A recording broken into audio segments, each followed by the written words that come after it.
Good evening.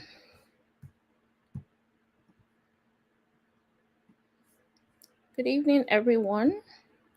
Please let me know if you can hear me, see me, with no background noise. Let's see, what do we got here? Oh, maybe not quite. Um,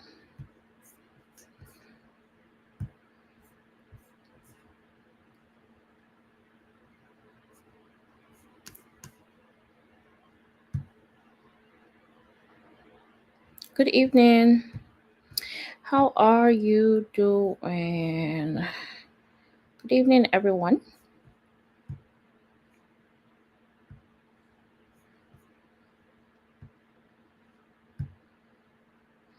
If you're here, please say hi and tell us where you're from.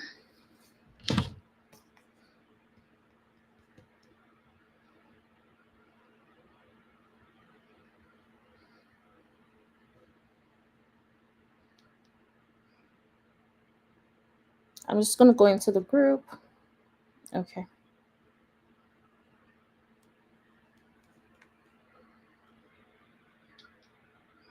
There is a background noise. Okay. But not that significant. Let's see. Welcome, everyone. There is a background noise. Okay. Yes. It's my fan. I need some air. So just wanted to make sure that wasn't disturbing anyone. How are you doing?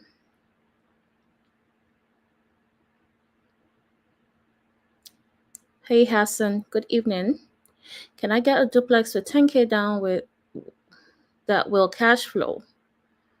10K down from where? How much is the property? Maybe, right? What kind of lending are you using?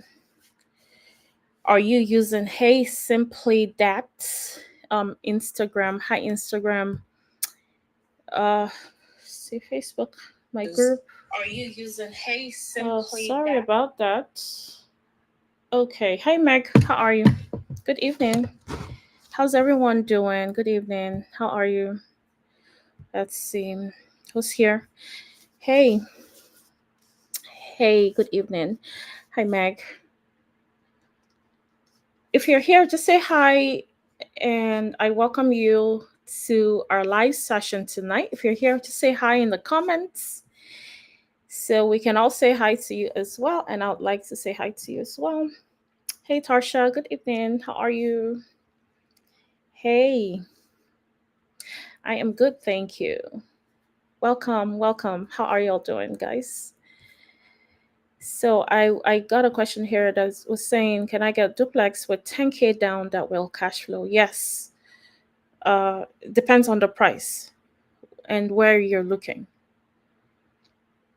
If your lender only requires you to put 5% down, which is 5% down for purchase price before repairs, certainly.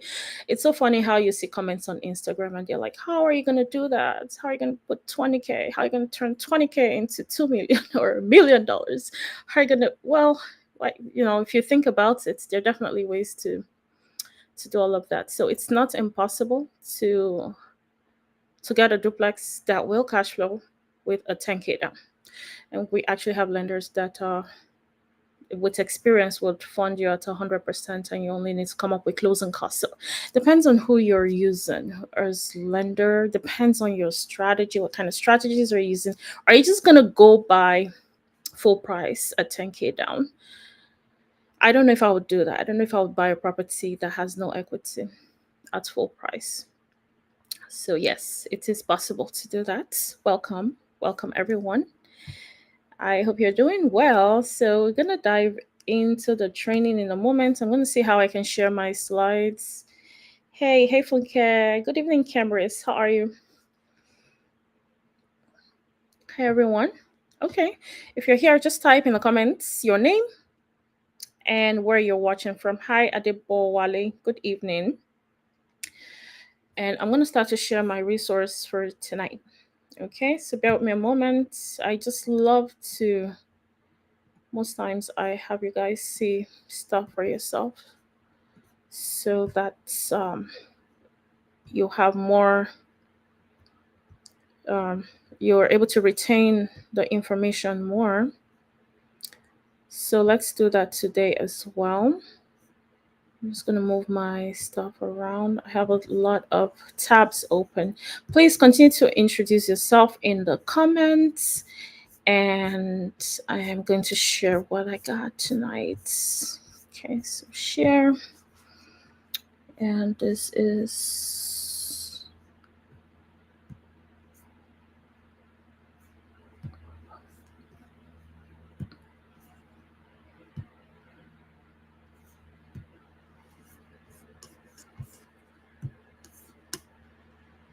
welcome everyone. Good evening. How are you?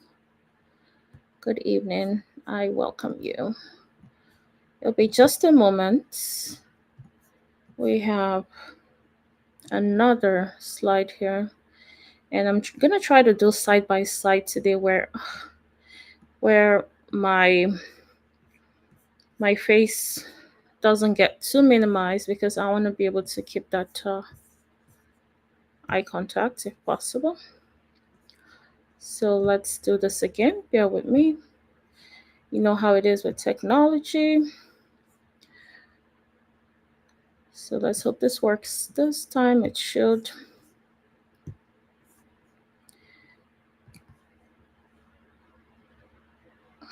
Okay. Welcome everyone. Please introduce yourself in the comments and where you're from so we can say hi to you. All right, so here we go. Gonna do share. Okay.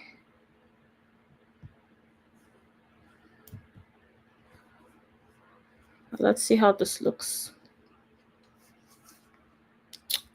Hey, hey guys, welcome. Good evening. Good evening. Welcome.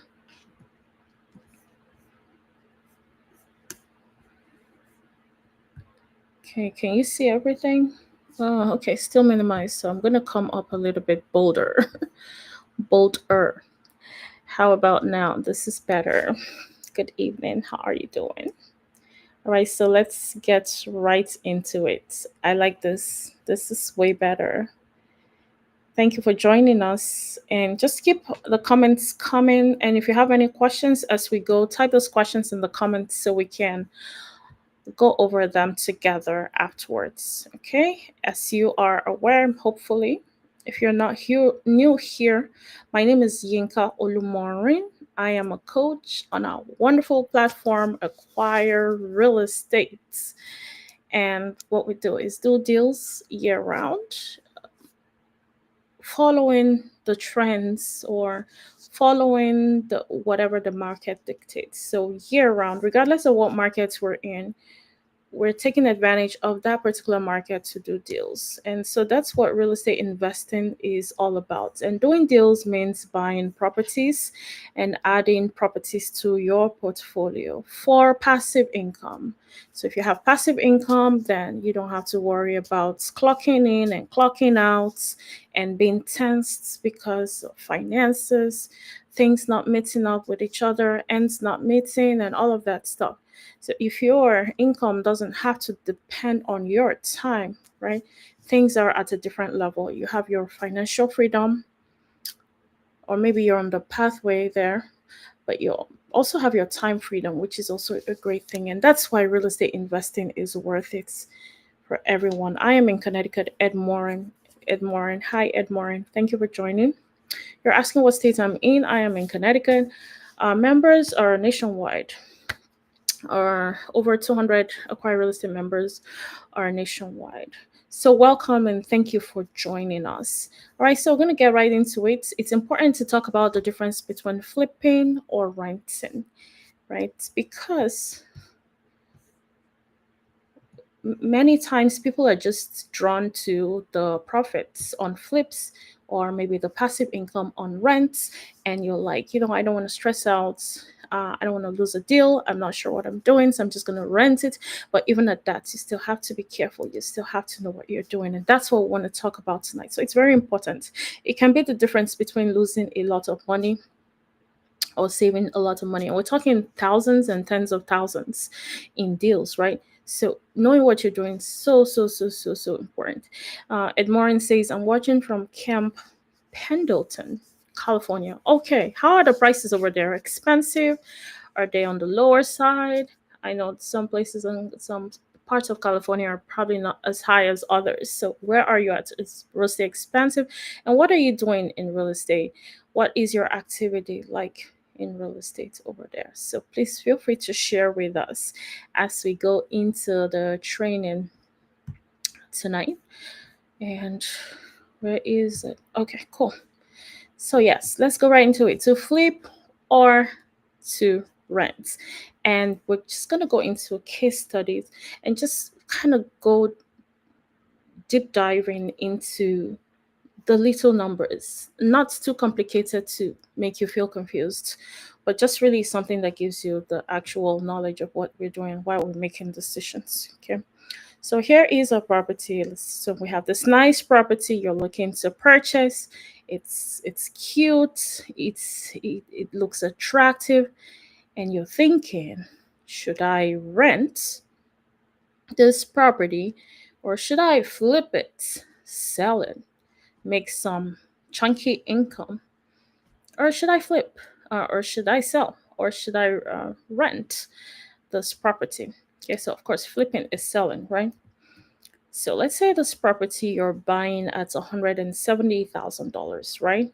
So this property is $170,000, and because it's not in fully updated um, state, the ARV, what we mean by ARV is the after repair value, which means that it's going to sell for $250,000 after you update this property. Okay, so we have this buy price at $170,000, and we have this after repair value, the amount you're going to sell this property for after updating the property.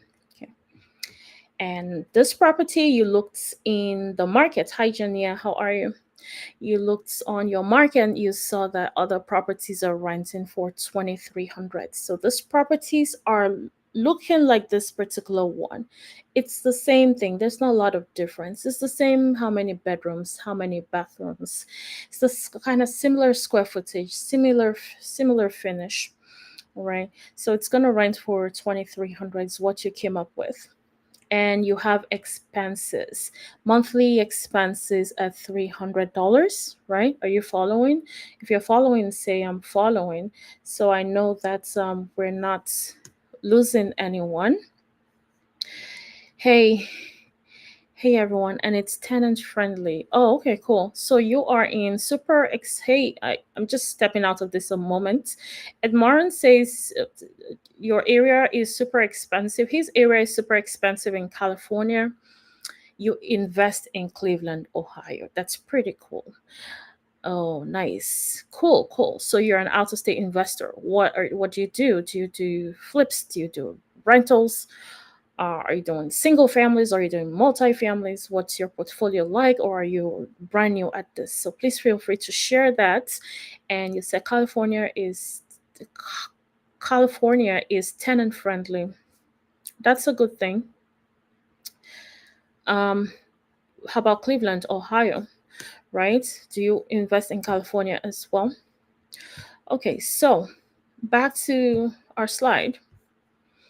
The expense on this particular property is 300. Okay, and hopefully when I step out and step back in, it kind of gives you some time to digest the numbers. All right, so mortgage interest. Okay, cool. Thank you. I see comments here saying I'm following. Tarsha says following. Funke Jania says following. Cool. A mortgage is at an interest rate of 6%. Guys, if you don't know, interest rates are high right now. You got to wake up. Need some morning coffee. Interest rates are pretty high, usually ranging on the low end 6%, on the high end 9% plus. Okay. For 30 amortized mortgages, like long term mortgages. So we're not even talking about flips or all those. But we're still making money, right? We're still doing deals. We're still putting the numbers together. And anything that doesn't make sense, we throw out the window. Okay. So mortgage interest rate is at 6%. So your mortgage is now at around 1,500. You have some additional maybe tax insurance in there. So you're paying 1,500 in mortgage. So we're trying to figure whether to rent or to flip this property. Are we renting or are we flipping? Should we be renting this property? Should we be flipping this property? What do you guys think?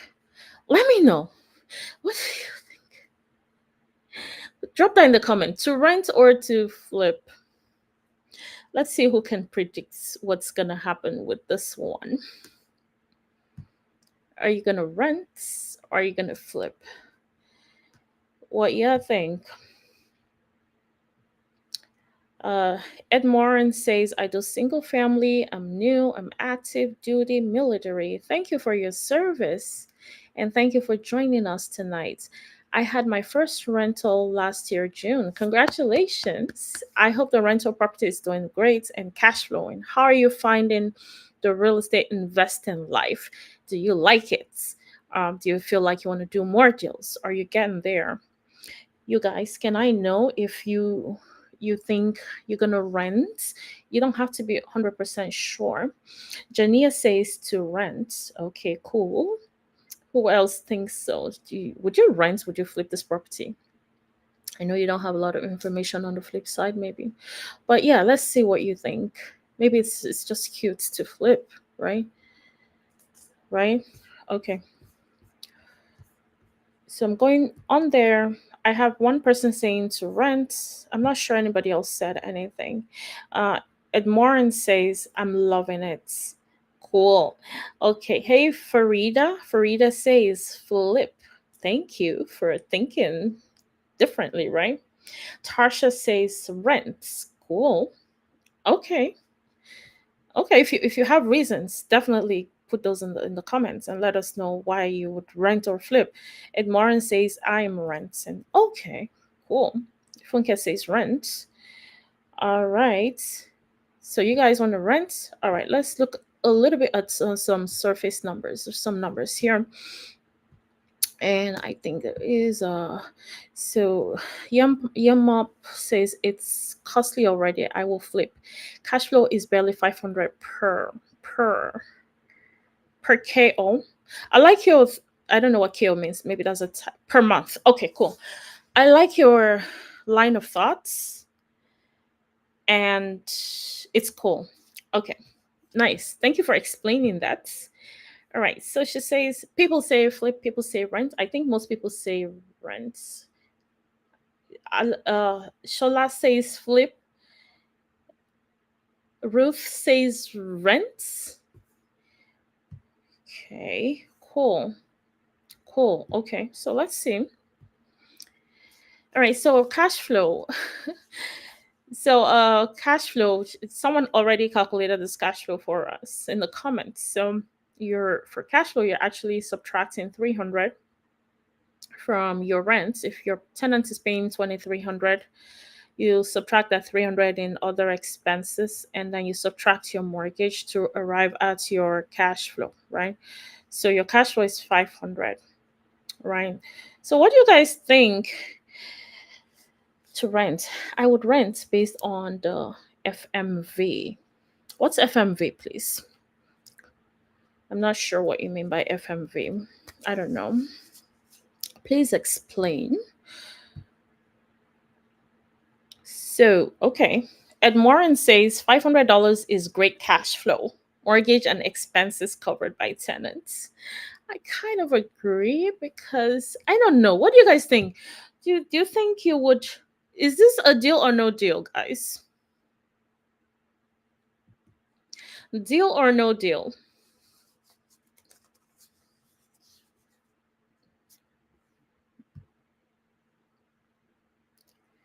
Fair market value. Oh, thank you guys. I'm sorry. Full market value, fair market value.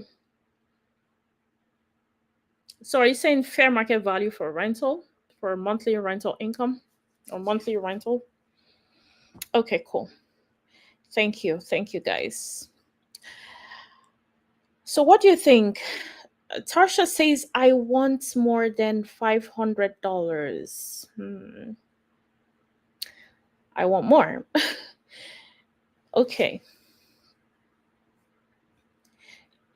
Yamop says it's $1,000 above cash flow is ideal. No deal.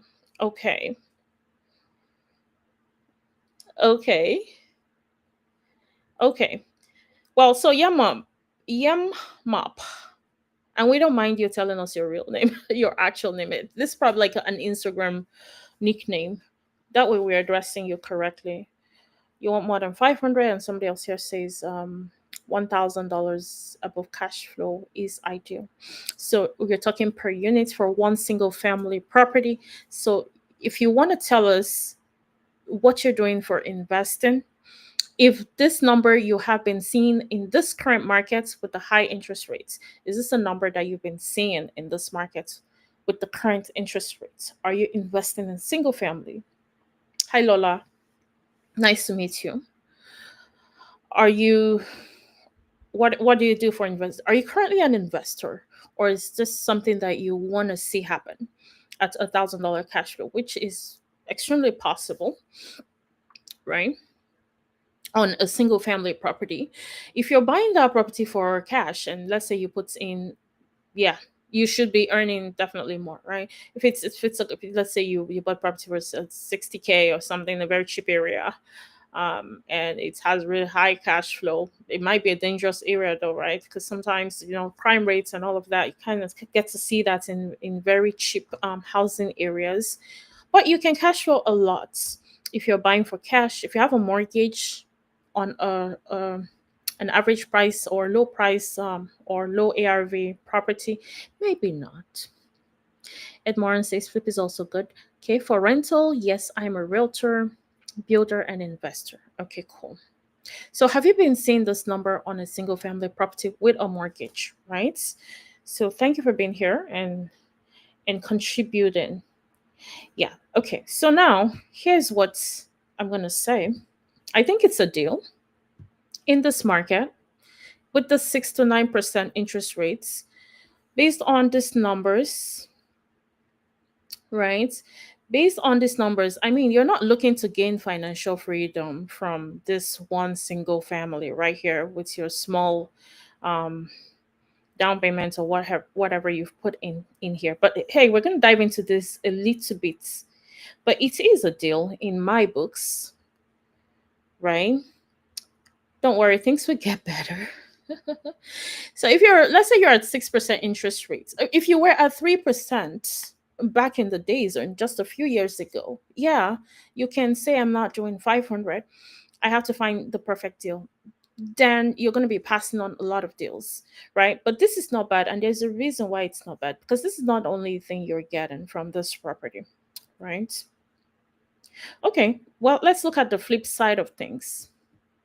Let's say your repairs are at $50,000. Now, if you're an investor here, you probably already know kind of where things fall. $50,000.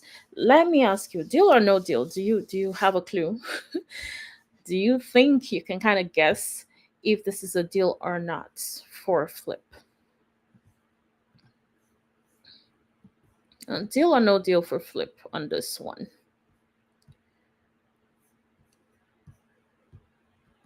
What you think? Lola says yes, on houses less than 100K purchase price, great teaching. Okay, thank you. Thank you for sharing too. Okay.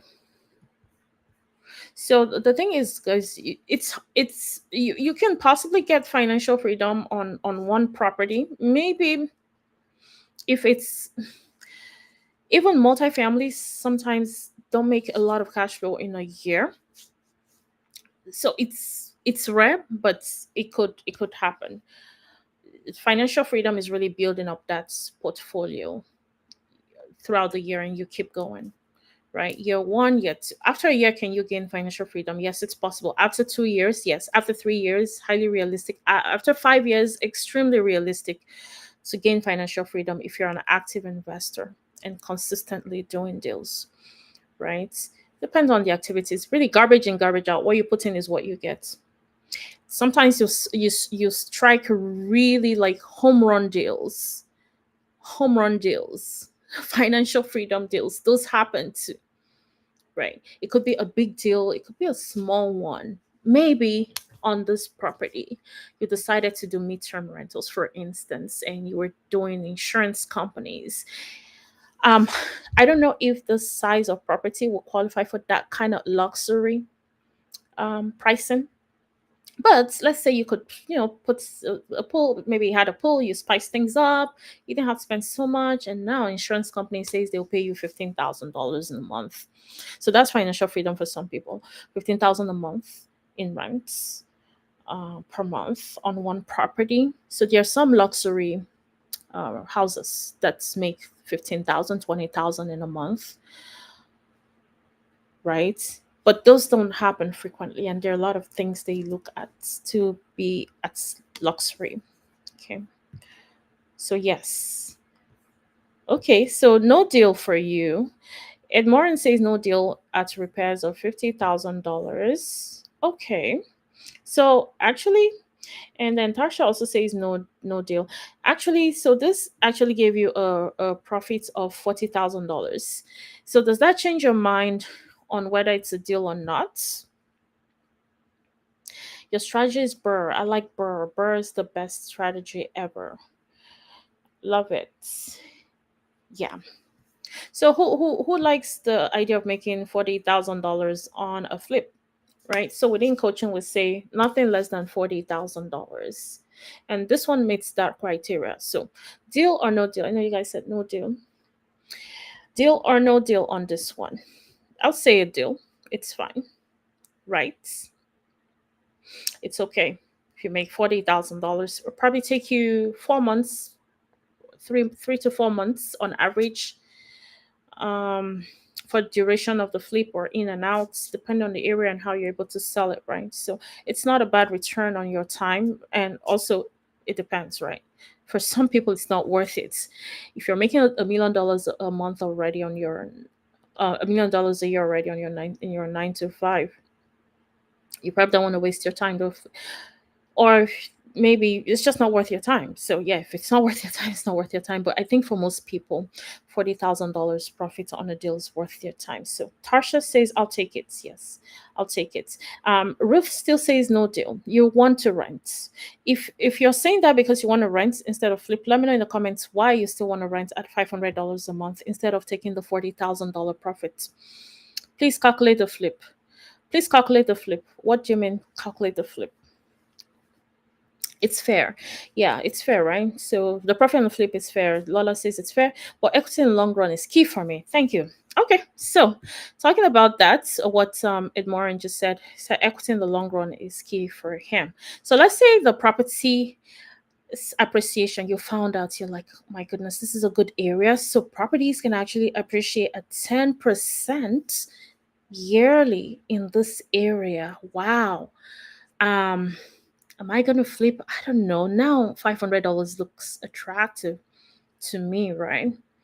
So that means that you're gonna be at a minimum at around, let's just say, or minimum, because for the first year you're at $25,000, right? For the first year, I'm just gonna try and expand this a little bit. No, that's not working. Okay, for the first year you're at $25,000.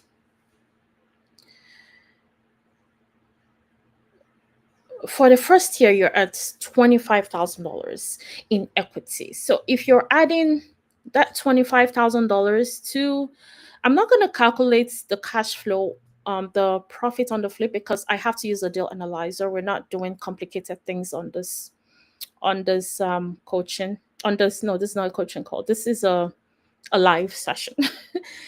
In coaching, we use the analyzers and we go more complex, but we're not going to do that here because we're going to lose a lot of people. This is mostly newbie stuff. But if you have your deal analyzer, you can put in numbers on properties that are for sale, and that would be perfect. You probably spent maybe 30 minutes analyzing a property. If you really want to go in depth into finding the ARV, calculating repairs, and doing all of that, it's pretty chunky to do. Okay. But I have brought out that result for you here. And let's say the cash flow is at $6,000. Well, we're not saying because we already said $500 a month. If you multiply $500 by 12, right, that's already at 6,000. So that already brings us to 31,000. I don't want to keep using this mouse, so it's not like in your face. So $31,000.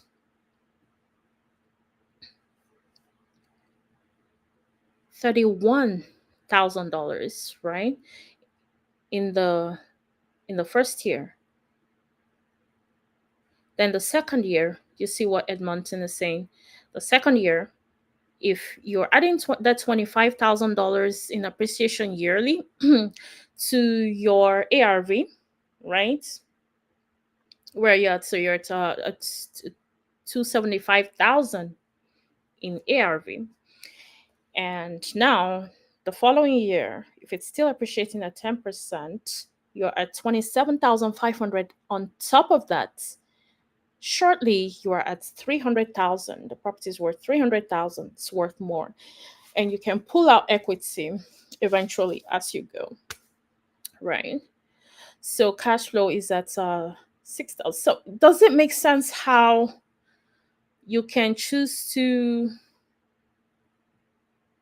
eat your cake quickly or wait to get more out of your cake? So what do you guys think about holding it in this case? Tarsha says, I'll take it. Okay, no, that was from before. Hello, Doa. What do you think? Right? Deal or no deal at rent, if you were looking to rent it in this case. Yes, so Ruth says she's gonna wait instead and keep getting that yearly thing. It's a property, it's gonna keep producing income, it's gonna keep producing money, right? Yes, Ed Morin, you got it. Ed Morin says, and I can cash out refi and but that cash and put that cash on the next property. Yeah, I got it. I got what you meant. And you put that cash on the next property, right? Exactly. So sometimes the $500 is not a deal breaker because we're kind of being futuristic. So that's why some people would take $500 over 40,000. Why would people not just flip? Just keep flipping, right? Okay. So here we're at 6,000 yearly. So what if for flip, on the flip side, your repairs were at 90K? I'm sure I know the answer because to that you guys would give, because you know that 40K is not well, it was a hard it was a hard one for you guys to accept, I think. Tarsha says it depends to if you want your money now or later. Depends on the strategy, but it also depends on how much you want to. Are you willing to wait to make more, or do you want to just keep finding properties and turning them over and doing a lot of work, or do you want to quickly get to a point where you don't have to keep doing that much work, right? Initially in real estate investing, and I found that true for me as well. Initially, a lot of hustling goes on where you you know pretty much doing a lot of turnover, and then after a while you don't really, it depends on your goals, you don't really need to do as much when you start to hit or when you exceed your goal, right? Yes, I would appreciate it at the long run. Okay, cool. Real estate is delayed gratification. Cool. Yes, it's delayed gratification, but it's also not suffering, right? So if you need that money, you better flip it. if you need, if you're like me and you quit your job and you need to keep moving, right? So you're gonna flip and move on, and you're gonna hold next time, right? So it's delayed gratification if you can. if you had the option, if you had the choice. But yes, looking at this, I would choose, definitely I would choose this instead. So repairs at 90K definitely is a no deal because your profit is at zero. Profit is at zero. This is not a deal. And so if your repairs goes higher because, now they're saying there's a septic system that needs to be completely changed, and the seller is not budging on the price, they're really firm, they're not doing anything. And plus it needs maybe HVAC replacements, maybe it needs a new heating system or new cooling system, and the whole deal goes upside down because of that additional information you found out upon inspection. So when you had this property under contract, it was basically based on, what you were seeing as is, right? But now after inspection, you're seeing those additional things and it makes no sense. So at $90,000 in repairs, your profit is at zero. So no, it is not a deal. Okay, any questions on this? Yes, thank you for that. Okay, cool.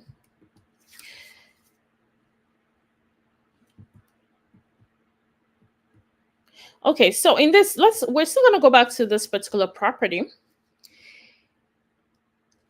Our buy price is at 178,000. ARV is at 250. That's the after repair value. And your rent, it's the property is gonna rent for 2,300 like we had before. Its expenses at 300. So things are staying the same here. But right here, your mortgage interest is at 9%, which is extremely realistic in this market.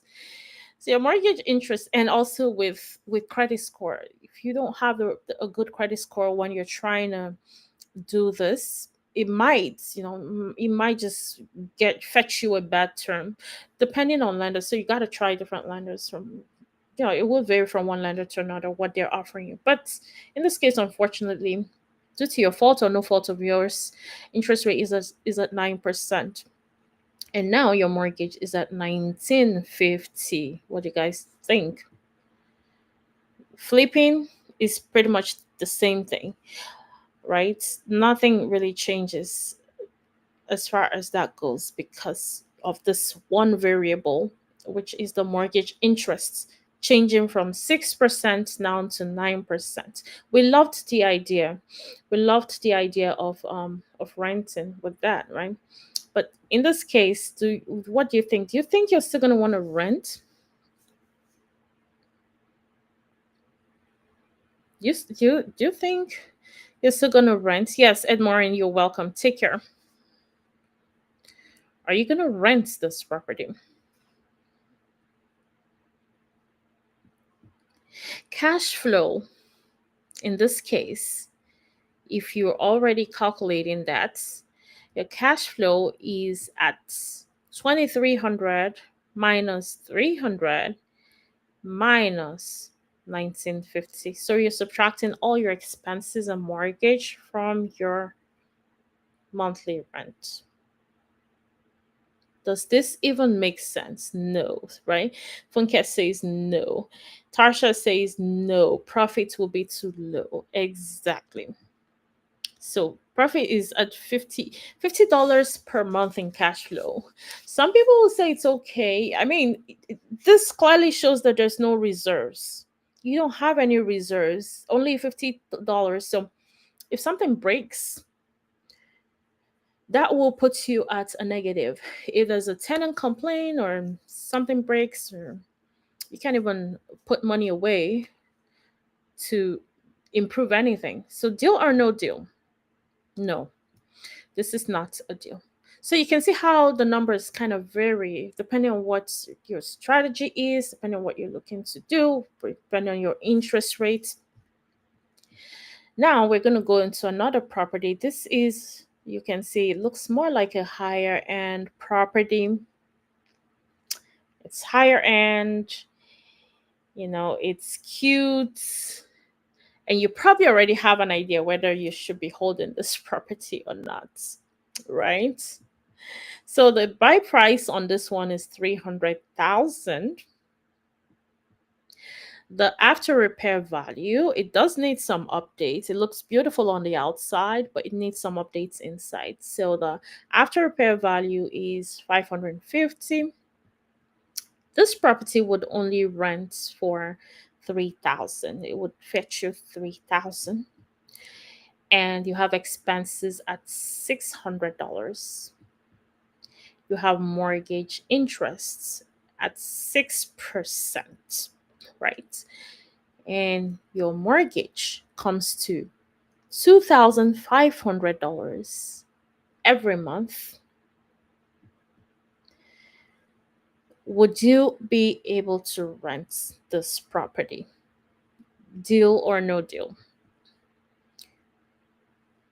What is your cash flow? Is this a deal? Remember, cash flow is rent, if you're calculating that, minus your expense, minus your mortgage, right? So mortgage and all other expenses, subtract that from from rent, right? Lola already says flip. Tasha says no deal. Ruth says no deal. Perfect. Right? So your cash flow is at 3,000 minus 600 minus 2,500, and it puts you at a negative $100. So it means every month you own this property, you're going to be losing $100. But the property wasn't bad. You bought it for, in quotes, cheap, right? $300. And ARV is it's actually worth 550, right? It's great value property. Oh, I want to rent it because I want to hold properties. I want to have a big portfolio. I want things to, I just want to grow, and you have no idea how to grow. So now you see that you're going to be losing money every single month. It's not worth it. Even if you're only losing a little bit, even if you're only losing $1, you're going to be annoyed. You're going to be tired every month. You have to cough that out for this property. So don't even do it, right? And so, no, that's not a deal. To flip, um, Lola says, I will flip for 75,000 to 100K and sell at 550. I like you. I like how you predict what we're gonna do. And Ruth says that is a big loss. And says coming in. Yeah, there's no money coming in. Yes, exactly. Right. For some people, $100 a month is not a big loss. It's investment. I am investing in a property. You can see how big and gigantic this property is. It's nice. At least I don't have to like pay the whole mortgage out of pocket. It's only $100 loss. But no, don't do it. Okay, you don't want to be there to know that you shouldn't do it, because then you're gonna have a tenant in there and you're desperate to sell and you have to wait for them to move and all of that stuff. So you might as well just decide earlier on that you're not gonna do that. Okay, so repairs in this case is at $80,000. Okay, and your profits, like Lola said, is at 70K, right? Ish, right? Or more, actually, 70K or more. Definitely, there's a lot of room in there to make more than 70K, right? So you can clearly see how the price point, this is definitely a deal. The price points on a property can actually determine whether you should be flipping this property or not flipping this property, whether you should be renting this property or not renting this property. So going by these examples, if you had to say to rent to flip, low price point property, should you be renting, flipping both? High price point properties, should you be renting, flipping both? What would you guys say? Please say that. Tell us in the comments if you kind of have an idea of what you should be doing with high price point properties and low price point properties. Okay. Because that will help you a lot. When you look at a property, you already know what not to do with it. Rather than taking all the time to go put that in your deal analyzer and calculating and saying, oh, wow, okay, and you've wasted a lot of time. So upfront, you kind of have an idea of what to do, your exit strategies on that particular property. Okay. Any questions? And that will lead us to our resources for tonight. We have some resources for you guys. And Meg is here to help. If you're on Instagram, Meg has the resources. If you want the resource, you just got to type that in the comments. So the resource is deal decision checklist to flip or to rent. Okay, so it's a deal decision checklist for every investor or aspiring investor. You need to know what you're doing. Okay, so type resources in the comments if you want that, and Meg is going to send that over to you. So you just need to type resources in the comments, okay? And Meg will take care of you. Remember to check your inbox, okay? If you're on Facebook, remember to check your inbox. If you're on Instagram, remember to check your inbox. And both categories, remember to check your spam. Okay, the spam usually has a lot of things. You guys gotta check that spam. Okay, so just type resources in the comments, and Meg's gonna take care of you. Okay, and also if you want to join coaching, if you want to start your journey into real estate investing, you want to start to do step by step, build your portfolio, definitely type coaching in the comments and we'll reach out to you. And actually, you'll have a call scheduled with me so we can discuss what your goals are and what you're looking to realize and see if it's a good fit for you. Definitely different from being a realtor. We're not realtors, because sometimes I get that. I want to be a realtor, I want to go to realtor school, but that's not what we do. We are investors. We buy properties, we hold properties, we sell as needed. We make money on properties and we hold them passively, right? So we don't have to have a 9 to 5. I don't have a 9 to 5. I haven't worked a 9 to 5 in 8 years, right? Um, because of real estate investing. And there are many people who are that way too. So if you're really thinking about the future, you should be thinking about getting your own properties. So definitely type coaching in the comments. I don't see any questions on this training, and that means that maybe you got everything 100%, and that's good to know. Please say good night in the comments to everyone. Just say good night. You're welcome, Lola. Thank you as well. Just say good night in the comments to everyone here. And thanks for being a part of the community. We have a community on Facebook, about 3,000 people ish. And then I also have my people on following on Instagram, um, connected to this live. Maybe YouTube. I don't know. Maybe one person on YouTube right now. But thank you everyone for being here. It was such a pleasure to look at fixing or renting and trying to decide what to do based on the numbers. If you have additional resources to calculate your numbers, definitely feel free to do that. But you'll kind of go out more confidently now knowing that this property numbers does not make sense for this exit strategy and all that. So good night. Namesake says namesake. Namsel Babi, are you Yinka too? I see you saying good nights. I love and appreciate your teaching. Thank you so much, and I love and appreciate you as well. Everyone on Facebook and Instagram, have a great night and thank you. See you on the next one. Bye.